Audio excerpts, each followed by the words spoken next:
Salut à tous et bienvenue une fois de plus sur ma chaîne YouTube. Aujourd'hui, nous allons parler de la loterie américaine ou encore appelée DV Lottery, ok? Qui en quelque sorte est un système qui permet au département américain de pouvoir permettre à certains individus, certaines personnes qui sont issues de certains pays où le taux d'immigration est faible, de pouvoir rentrer aux États-Unis de façon légale, comme certains diraient, legally. I want people to come into the country, but they have to come in legally, okay? OK. Donc, généralement pour certains pays dont le taux est inférieur à 50 000, je crois, durant les 5 dernières années, le département américain, je crois, je ne sais pas trop quoi.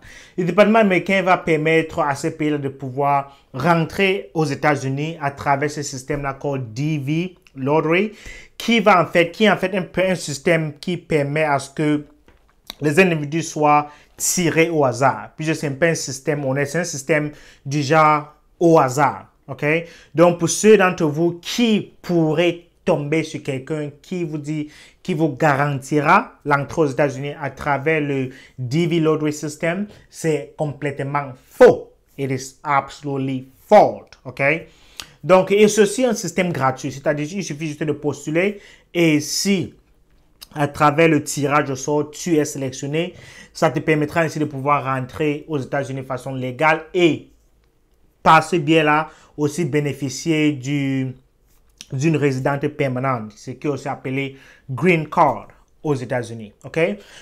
Certains pays ne sont pas permis. Certains pays ne peuvent pas participer au DV Lottery System. Je pense ici au Bangladesh, Brésil, le Canada, la Chine, la Colombie, la République dominicaine, El Salvador, Haïti, l'Inde, la Jamaïque, le Mexique, le Nigeria, le Pakistan, le Pérou, la Corée du Sud, les Philippines, l'Angleterre et le Vietnam. Ok, ça c'est la liste des pays qui ne sont pas autorisés à participer au DV Lottery System. Pourquoi? Parce qu'au cours des 5 dernières années, au moins 50 000 personnes issues de ces pays-là ont pu entrer aux États-Unis. C'est pourquoi ils sont complètement écartés du DV Lottery System. OK? Maintenant, quelles sont les conditions d'éligibilité pour être éligible à participer à la loterie américaine?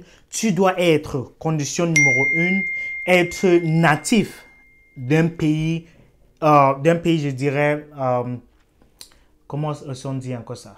Il faut être natif d'un pays qui participe déjà à la loterie américaine parce que, comme je l'ai dit tantôt, certains des pays ne sont pas qualifiés à y participer. Donc, la condition numéro 1, il faut être natif. Donc, pour ceux qui sont camerounais, sachez déjà que vous êtes qualifiés pour pouvoir participer à la loterie américaine. Et la condition numéro 2, qui est la condition éducative.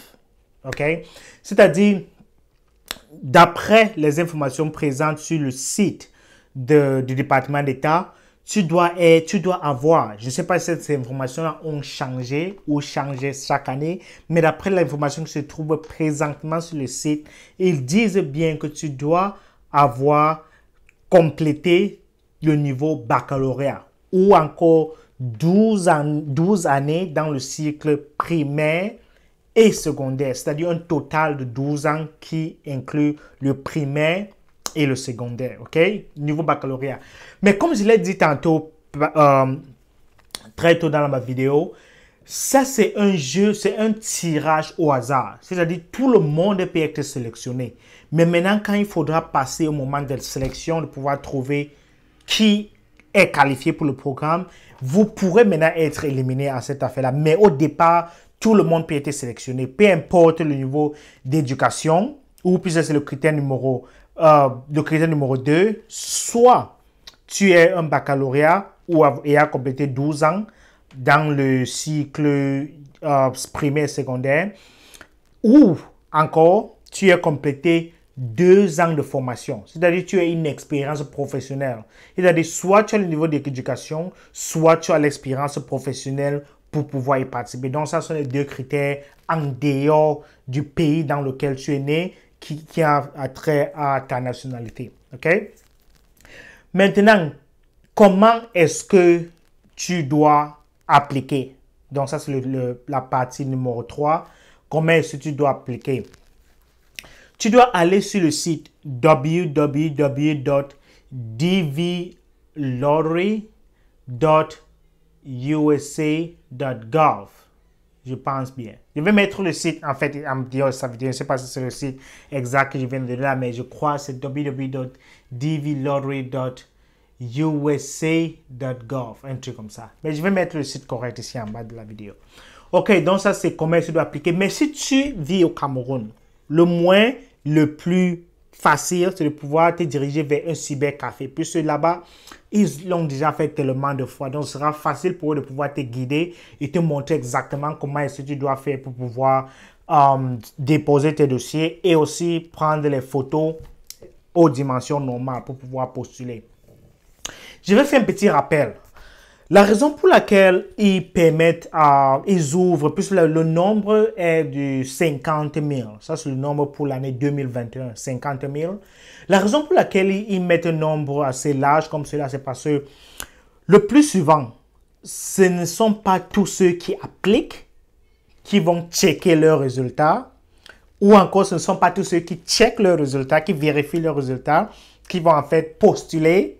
Et ce ne sont pas tous ceux qui postulent, qui vont en fait compléter la demande de dossier nécessaire. Et ce ne sont pas tous ceux qui complètent, qui vont trop la procédure, qui vont traverser, je mélange l'anglais. Ce ne sont pas tous ceux qui montent les dossiers, qui vont finalement voyager pour pouvoir arriver aux États-Unis. C'est-à-dire, beaucoup de personnes postulent, mais ils ne vérifient jamais leurs résultats. Certains vérifient les résultats, ils trouvent qu'ils ont été sélectionnés, ils ne parviennent pas à monter les dossiers. Certains montent les dossiers, ils ne parviennent pas à voyager. Donc, il y a un certain nombre de trucs qui se passent entre le dépôt de dossier et le voyage en fait pour arriver aux États-Unis. Donc, c'est un truc que je considère à tous ceux, à vous qui regardez cette vidéo, de pouvoir, si vous vous lancez, de pouvoir faire à ce que vous déposez votre dossier, vous vérifiez exactement que vous avez tout sur le dossier. Puisque certaines personnes, je crois, les résultats seront dévoilés l'année prochaine. Je crois aux environs de mai ou juin, comme ça, je ne sais pas trop. Mais faites l'effort. Quand vous jouez, vérifiez si vous avez gagné. Si vous avez gagné, rassurez-vous qu'on monte vos dossiers, et aussi rassurez-vous que vous avez les moyens de pouvoir vous déplacer. Donc ça, c'est juste une parenthèse que je voulais soulever. Là, maintenant, entrons un peu dans les questions en réponse, c'est-à-dire Q&A. Ça veut dire être natif d'un pays. Déjà, je l'ai souligné, il faut être natif. C'est-à-dire, si tu es natif du Cameroun, il faut être un Camerounais. Peu importe, soit tu peux vivre en France, tu peux vivre en Belgique, tu peux vivre en Allemagne, mais déjà, il faut être Camerounais. Maintenant, en remplissant l'application, il y a certaines choses qu'il faut perdre. Puis, ils vont te demander quelle est ton adresse et tout, et tout, et tout. Si tu vis en Belgique et que tu soumets ton application en disant que tu vis en Belgique, il y a probablement très peu de chances que tu puisses être sélectionné. Bien que tu sois Camerounais, tes chances peuvent être réduites. Pourquoi? Parce que déjà, le système qui fait le tirage au sort dira, oh, voilà quelqu'un qui vit en Belgique.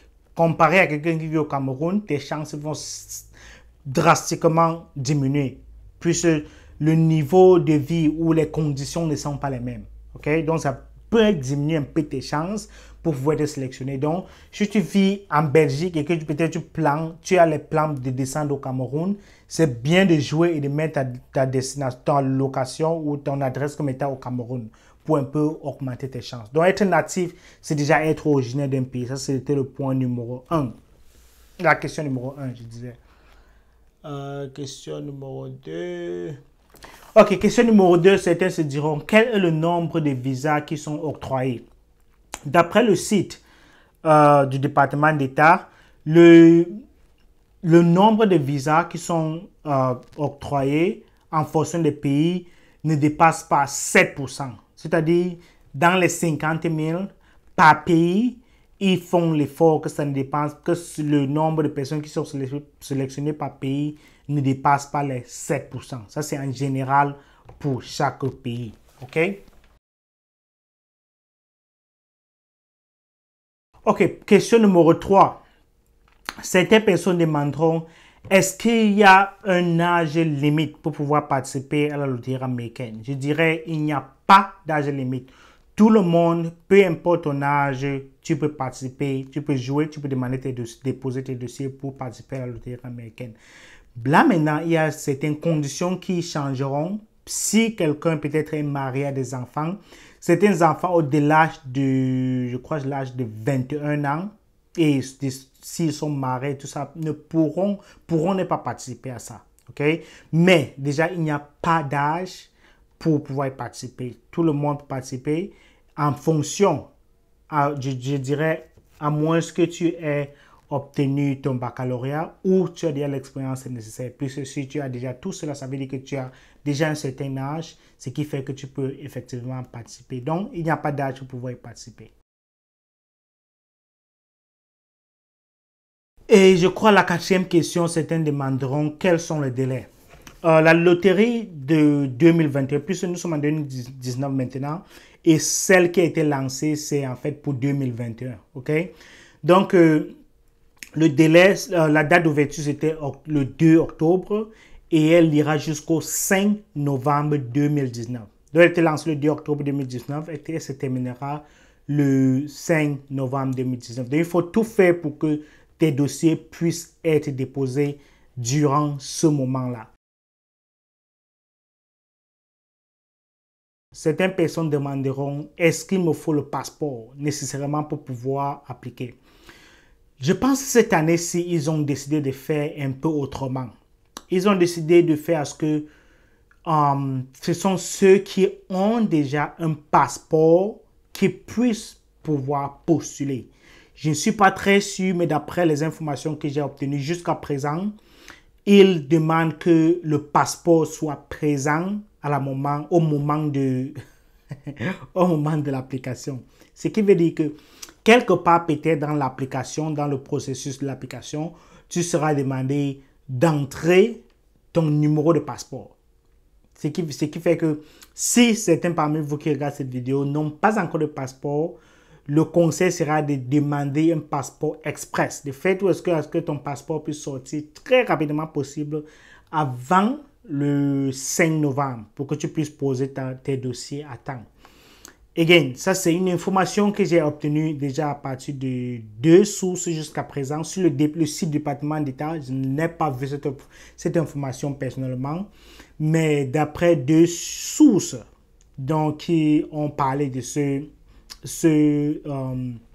jeu-là qui a été lancé, ils disent que cette année-ci, le passeport est requis. C'est-à-dire, tu n'attends pas que ton nom sorte avant que tu passes déposer la demande pour le passeport, mais ils demandent que tu aies le passeport déjà avant de soumettre. Parce que je crois que quelque part dans l'application, on te demandera d'entrer ton numéro de passeport. Et si tu n'as pas, ton application sera incomplète jusqu'à ce que tu obtiennes le passeport.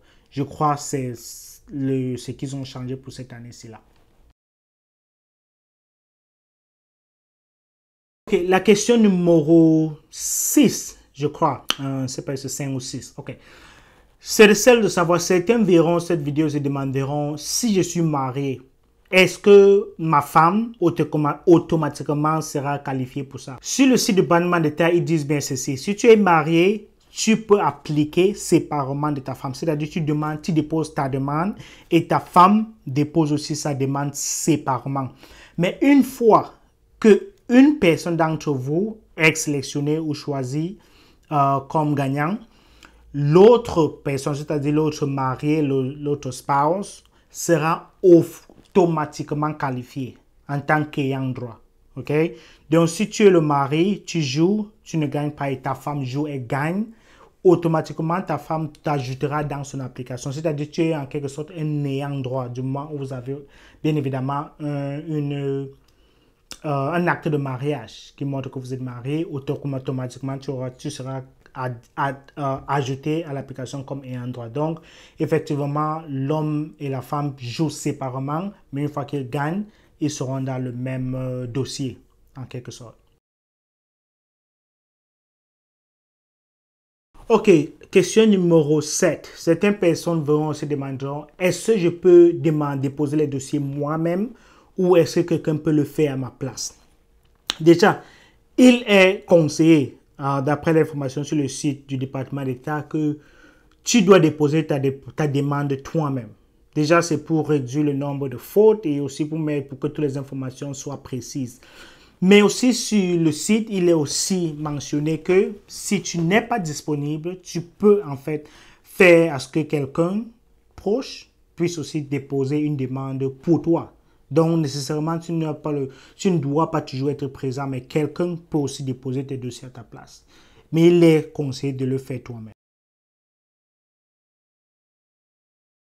Ok, question numéro 8. Quand est-ce que les résultats seront disponibles? D'après le site du département d'État, les résultats seront disponibles à partir de 7 mai 2020. 7 mai 2020 au 30 septembre 2020. Donc, pour ceux qui sont en train de jouer maintenant, vos résultats seront disponibles du 7 mai au 30 septembre 2020. Donc, si vous jouez maintenant, rassurez-vous que pendant cette période-là, vous pouvez vérifier si vos résultats ou si vous avez été sélectionné. Question numéro 9. Est-ce que je vais être notifié si je ne suis pas sélectionné? La réponse est non. Okay? Le département d'État ne va pas vous notifier si vous n'avez pas été sélectionné. C'est votre responsabilité d'aller sur le site, d'entrer les noms, d'entrer vos informations, vos références pour pouvoir vérifier si vous avez été sélectionné. Mais ils ne vous informeront pas. Vous pourrez peut-être recevoir un email pour vous dire les résultats sont disponibles, mais ce sera à vous d'aller checker pour voir si vous avez été sélectionné. Donc, je tiens à recommander, à conseiller certaines personnes. Une fois que vous appliquez, gardez le dossier. Puis, il y a certains numéros de référence qui vous sera octroyé. Donc, gardez ce numéro-là jalousement parce qu'une fois que vous irez regardez, vous avez été sélectionné, le même numéro vous sera demandé et il faudra que vous entrez ce numéro-là pour pouvoir vérifier si vous avez été sélectionné. Donc, ce sera votre responsabilité de le faire. Question numéro 9.